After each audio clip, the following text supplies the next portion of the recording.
Tony Stewart and Ray Evernham's Superstar Racing Experience is heading to Eldora Speedway this weekend for the third race of the 6-event summer season. A few weeks ago, I had the privilege of attending the debut of the Superstar Racing Experience at Stafford Motor Speedway. In this video, I want to discuss my experience at the track, what some of the locals had to say, and if the race was a success. But before I get into SRX weekend, let's just talk about Stafford Motor Speedway for a second in itself. Located in Stafford Springs, Connecticut, it is regarded as one of the premier short track facilities in the entire United States. And the likes of Randy LaJoie, Ted Christopher, Mike Stefanik, and many more short track legends have graced the asphalt of Stafford Speedway throughout its history. And now you can catch the SK Modifieds, late models, street stocks, and much more buzz around this half-mile track every weekend throughout the summer. Now, I was up at Stafford for their Napa Auto Parts opening day back in April, and watching these teams work was really something to appreciate. And now remember, this type of racing does not get the national recognition that we see on a weekly basis with NASCAR and other motorsports. Most of these teams are scrapping for parts and don't necessarily have the funding or sponsorship that's put on a pedestal in those other leagues. This is grassroots at its core.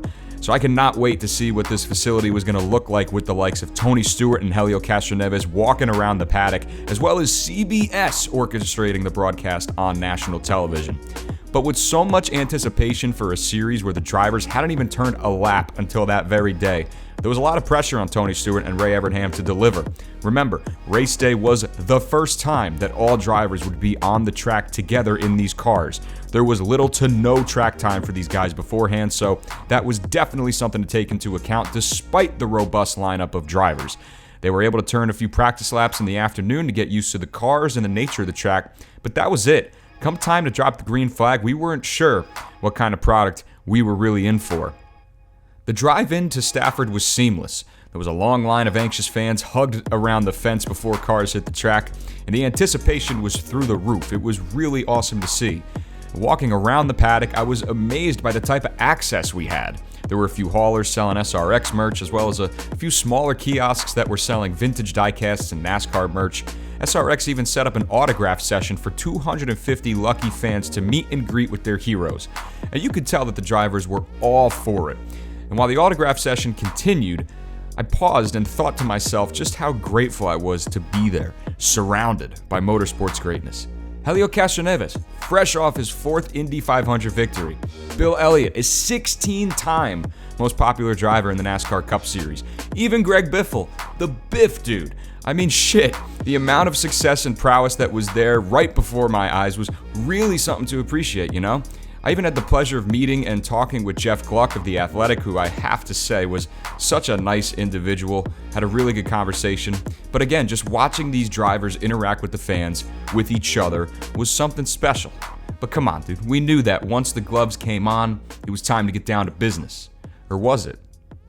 In talking with some locals, there were mixed emotions about the actual racing itself, to be honest. Many of them old school short trackers that have been coming to Stafford every week for the past 10, 15 years or however long. They thought the drivers really weren't going to push the issue on each other. Honestly, I found that hard to believe. Yes, the racing may have been a little getting used to since the drivers had little to no time in the car prior to the weekend, but at the end of the day, there's a championship on the line here, and you know that becoming the first champion of the Superstar Racing Experience is a huge deal. So while I understood that notion, I was a bit surprised at just how many people were saying that. Other than that, locals were ecstatic. I mean, just imagine the revenue that Stafford Speedway was receiving with such a large event, something that this track has never seen before. The SRX race was formatted as follows: 2 15-minute heat races with a 100-lap feature.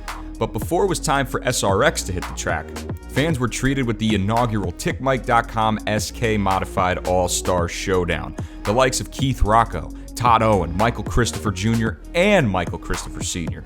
And listen, guys, coming from a 22-year-old that's been watching NASCAR his whole life and had not really given a damn about real short track racing, them modifieds are badass, man. So cool. And great racing. As the sun set, SRX came to life. The racing, for the most part, was competitive. As drivers became more acclimated to the conditions, they were willing to push the issue. We saw a few little scraps with some drivers. We saw guys drive through the field. Greg Biffle won the first heat race, while local hero Doug Coby took the checkered in the second heat. And guys, I have to talk about Doug Coby because Doug Coby is a 6-time NASCAR Wheel and Modified champion. He was actually supposed to be in Oswego that Saturday night competing on the Modified Tour, but instead he decided to stay at Stafford, play with the big boys, and show that in an equal car, if you have the track experience, it does not matter what kind of accolades you're going up against. He sat out a points-paying race in his run for a 7th championship to race at Stafford in the SRX Series. Coby had to fight off Tony Stewart and a hard-charging Greg Biffle to maintain control of the race. But when all was said and done, it was the local boy from Milford, Connecticut, Doug Coby, who took home the checkered in the inaugural Superstar Racing Experience race. The crowd of 10, 11, 12, maybe even 13,000 strong at Stafford went nuts, dude.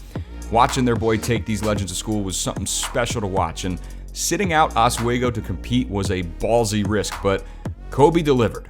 And as a result, the 41-year-old real estate broker, racer on the side, you heard that right, got the call to make his first NASCAR National Series start with GMS Racing in the Camping World Truck Series this September at Bristol Motor Speedway.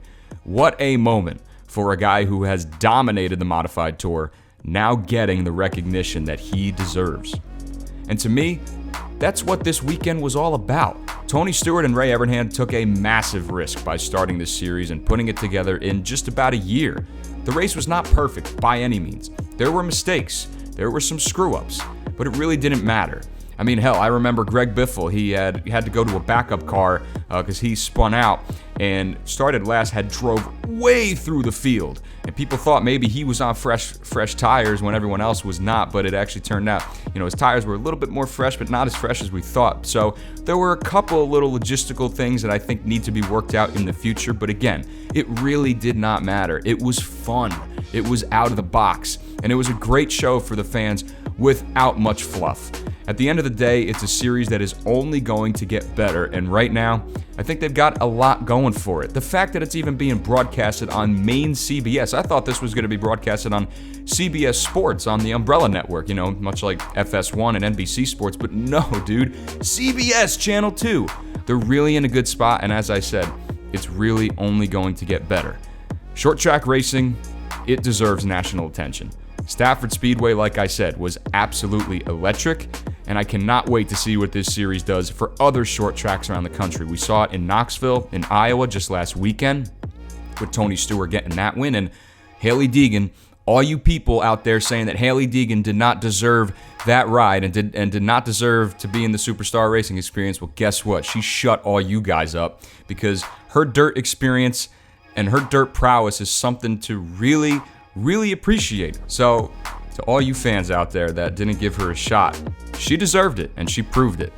So there you have it, ladies and gentlemen.